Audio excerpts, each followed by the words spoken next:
এখনো ওই কবর আছে।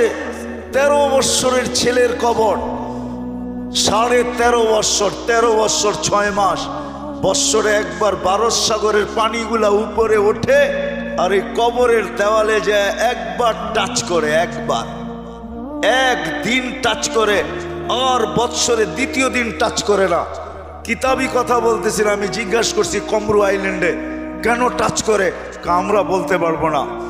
তা আমি বলছি কিতাবি কথা না, আমার বিবেক বলে বৎসরে একবার যখন আসে ভারত মহাসাগর মনে হয় আল্লাহকে বলে, আল্লাহ মদিনা মুনাওয়ারায় যে রওজায়ে আতহারে চুমা খাওয়া আমার পক্ষে সম্ভব না, কিন্তু মুহাম্মদ ইবনে ওসমান ইবনে আফফান, ওসমান রাদিয়াল্লাহু তাআলা আনহুর ছেলে, নামও মোহাম্মদ, ওই ফ্যামিলির সাথে সংযুক্ত, আমার পদদেশে শুয়ে আছে, একবার অনুমতি দে না বৎসরে এই মুহাম্মদের কবরে চুমা খায়া ওই মুহাম্মদের কবরে চুমা খাওয়ার স্বাদ নিতে চাই।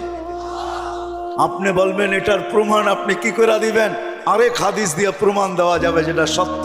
জাবের রাদিয়াল্লাহু তাআলা আনহু বলেন, আল্লাহ রাসূল ঘুমায় আছে, আমি পাশে বসে আছি, দেখতেছি দূরের থেকে গাছটা মানুষের মতো হাঁটতে হাঁটতে আসলো, আল্লাহ রসুলের মাথার কাছে দাঁড়ায় গেল।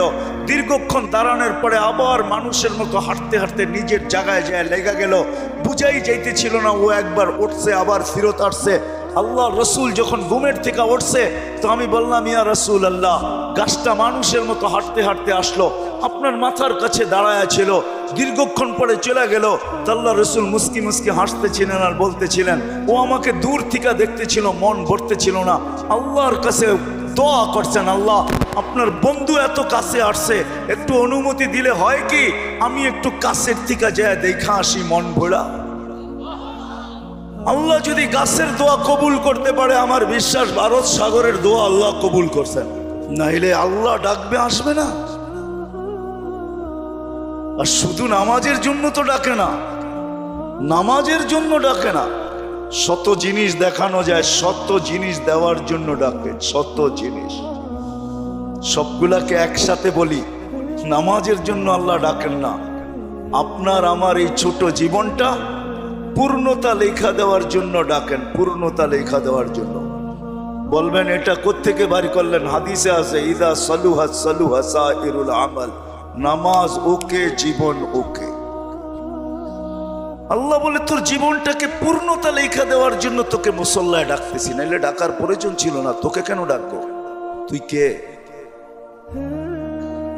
যা হোক, যেটা বুঝাইতেছিলাম, তৃতীয় স্বাধীনতা দিয়েছেন মত আদর্শগত, চতুর্থ স্বাধীনতা দিয়েছেন সোসাইটিগত।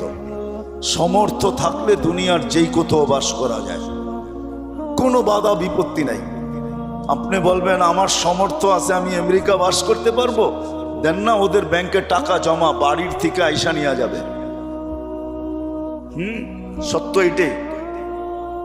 পঞ্চম স্বাধীনতা আল্লাহ দিছেন, মৌত পর্যন্ত যেমন খুশি তেমন চলতে পারো, বিকেনিও পড়তে পারো, 3 কোয়ার্টারও পড়তে পারো, হাফ কোয়ার্টারও পড়তে পারো।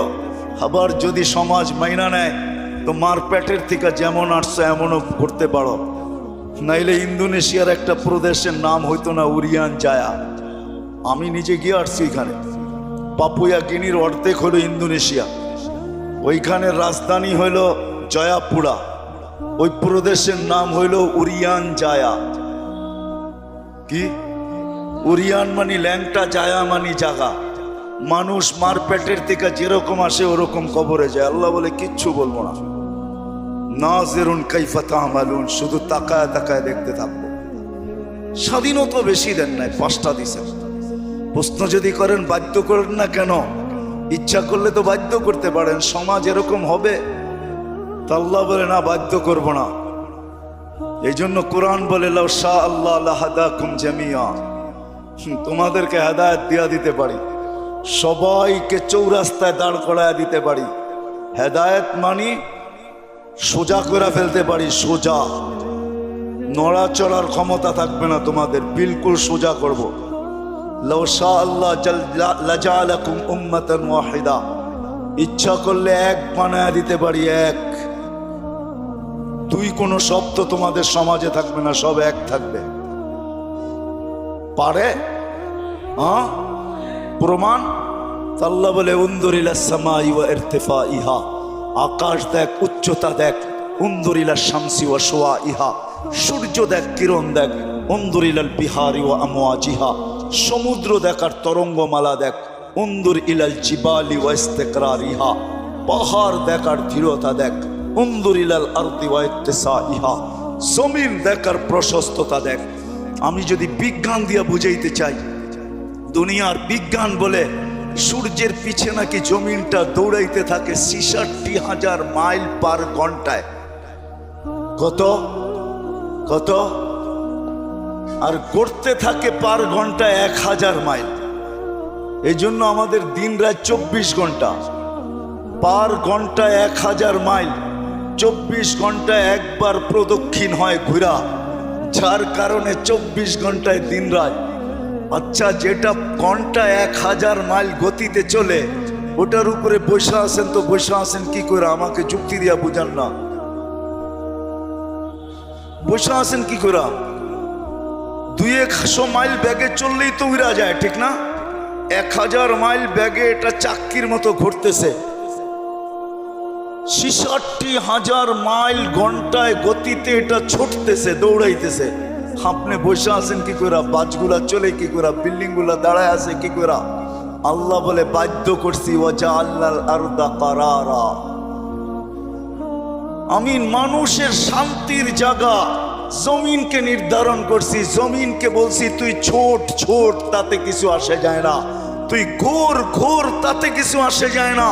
খবরদার যদি কারো গায়ে বাতাস লাগলো, আল্লাহ বলে বাধ্য করছি, তোকেও বাধ্য করতে পারি।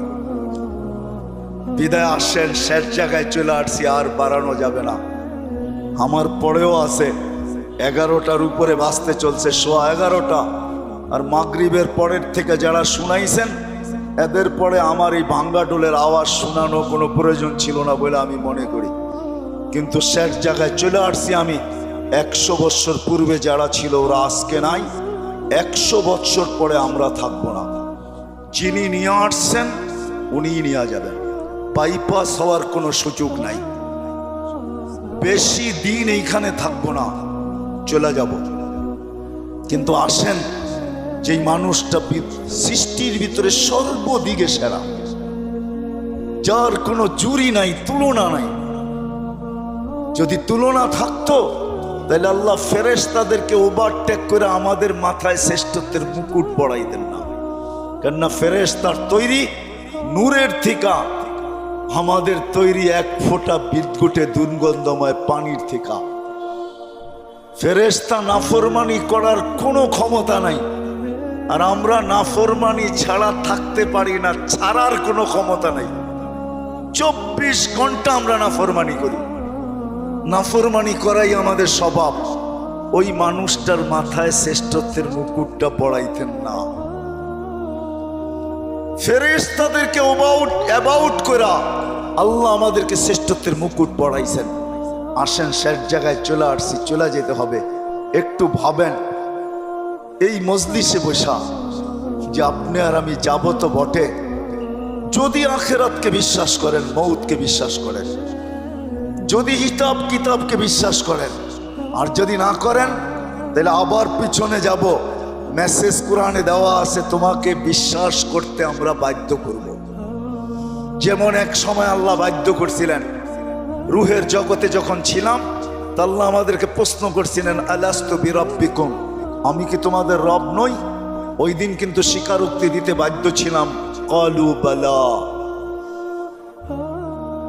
হায় হায়, যে আজকে বলে গড ইজ নাথিং, ওর রুহ ওই দিন স্বীকারোক্তি দিয়ে আসতে হয়েছে যে আপনিই আমাদের রব। যদিও এইখানে আসার পরে ভুলে গেছে। আল্লাহ বলে তোমাকে আরেকদিন বাধ্য করব, তুমি চিৎকার দিবে আর বলবে, রব্বানা ইন্নানা আবসারনা ফারজি'না আমাল সালিহা ইন্না লা মুকিনুন। তারপরে আমাদের পক্ষ থেকে চিৎকার আসবে, কাল্লা, কখনো সম্ভব না। তোমার চিৎকার ওই দিন শোনা হবে না, বলা হবে কালুক সাউ ফিহা ওয়ালা তুকাল্লিমুন। দুনিয়ায় বড় বলছো, আমরা কোনো প্রতি উত্তর করি নাই, বড় বিরোধিতা করছো। ও ঢাকার মানুষ 24 ঘন্টা কাঠটা ভোগ করেন, কতটুক বুক করেন আর কতটুক আল্লাহকে দিই। এই জন্যই যে বিশ্বাস করে আমাকে মরতে হবে, কবরে যেতে হবে। আখেরাত নামের একটা জিনিস আছে, হিসাব কিতাবের সম্মুখীন হইতে হবে। তার বিবেকের কাছে আমার প্রশ্ন যে তুমি ওই দিনের জন্য কতটুক প্রস্তুত? যেই দিনটা সত্য, যালিকাল ইয়াউমুল হক, কতটুক প্রস্তুত? আমি প্রত্যেক শ্রেণীর মানুষকে জিজ্ঞাসা করব, তুমি কতটুকু প্রস্তুত? যুবক, তুমি যৌবন নিয়ে কতটুকু প্রস্তুত? নারী নারীত্ব নিয়ে কতটুকু প্রস্তুত? পুরুষ পুরুষত্ব নিয়ে কতটুকু প্রস্তুত? যে যেই ক্ষেত্রে আছে ওই ক্ষেত্রে থেকে কতটুকু প্রস্তুত? যেই যেই পজিশনে আছে পজিশনে থেকে কতটুকু প্রস্তুত? কতটুকু আপনার আমি প্রস্তুত? যদিও সূর্য প্রতিদিন আমাদেরকে বলতে বলতে ওঠে, আনা ইয়াউমুন জাদীদ, আমি নতুন দিন, আলা আমালিকা শাহিদ, তোমার কর্মের উপরে আমি সাক্ষী, ফাকতানিম, সুবর্ণ সুযোগ মনে করলেন, আউদ ফি হায়াতিকা আবাদা,